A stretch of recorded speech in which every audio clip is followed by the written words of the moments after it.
everyone, Livid here with another nightmare viable build for Remnant from the Ashes.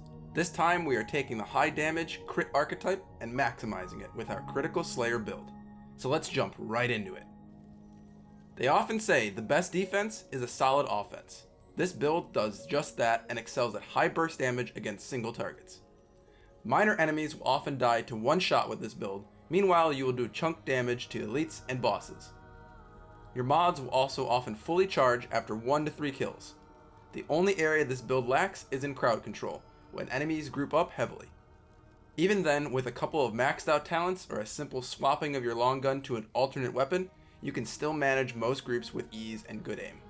We are going to start this build off a bit differently by talking about the jewelry slots first, in order to make the direction and the reasons behind this build clear. The Devouring Loop would be my first ring choice here, allowing all your weapons to have a chance to deal an insane burst of damage, where 5% of the time when you crit, it can proc to deliver a 300% damage bonus. For the second ring slot, we will use the newly released ring from Hardcore mode, Empowering Loop, which reduces your fire rate by 20%, but increases all of your range damage by a massive 30%. While this does have a significant penalty to rate of fire, you'll soon see why it actually doesn't matter at all. For our necklace, we're going to use the Gunslinger's Charm.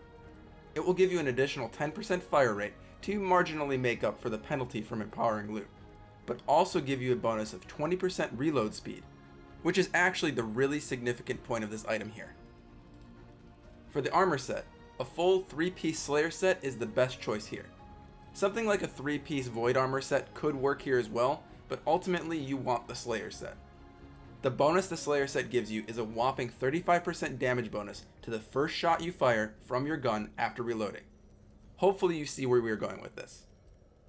As we get into the weapons, we are going to use probably my most used weapon at this point, the hunting pistol. The reason we're going with a single shot weapon is because it takes advantage of the Slayer armor. Since you reload after every single shot, you will have the 35% damage bonus up consistently and unconditionally. Not only this, but we want weapons with a high base crit chance to stack crit on, and the hunting pistol has a base 15% crit chance bonus with a whopping 315 base damage per shot at level 20. The mod we are going to slot into this is the Hunter's Mark. We use this because it charges after about 3 quick kills with the hunting pistol, and when activated, it is a long duration buff of 20% crit chance with the added benefit of marking all your targets for easy shots at long range. The other weapon we will be going for the long gun slot is the basic crossbow. This weapon, just like the hunting pistol, only fires 1 shot at a time, taking full advantage of the Slayer set bonus. Additionally, this weapon also has a massive 20% base crit chance bonus, with a whopping 345 damage at level 20. The alternate weapon for this slot could be the Chicago Typewriter, for if you are entering an area that you really have too many adds to deal with. It isn't optimal since you won't get the added benefit of the Slayer set, which is why I mentioned the alternate choice of the Void set also working for this build.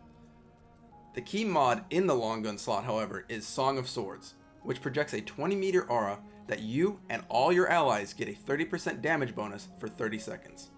This also charges quite quickly and allows for you to focus on using the crossbow while Hunter's Mark runs for 60 seconds, making for a very nice overlap in these mods' uptime.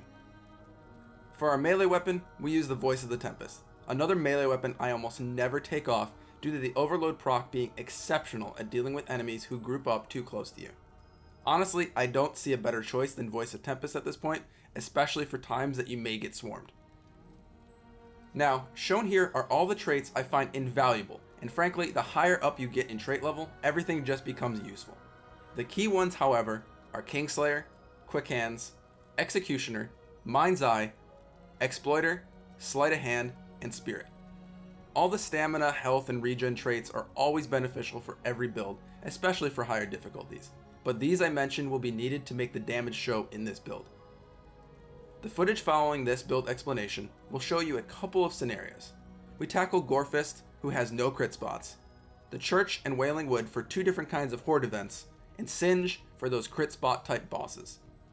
Against some enemies and bosses at points, we were hitting crits for around 21,797 damage a pop. Overall, this is one of my favorite builds to run, especially since the latest hardcore items were added to the game. I stayed away from crit builds overall since most people were well versed in them already, but with the latest items being added to the game, I felt this might be a fun build to strive for and utilize one of those rewards. Now, I hope at least one of you finds this build helpful. And for everyone that decided to drop by, I hope you all have a wonderful day.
Damn it.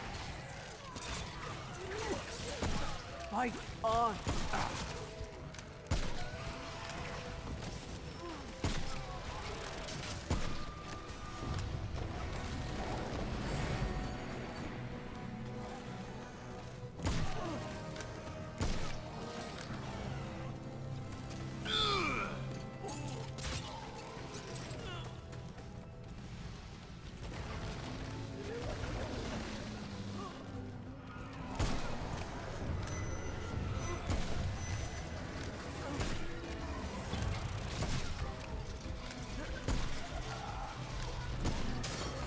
The bonds begin to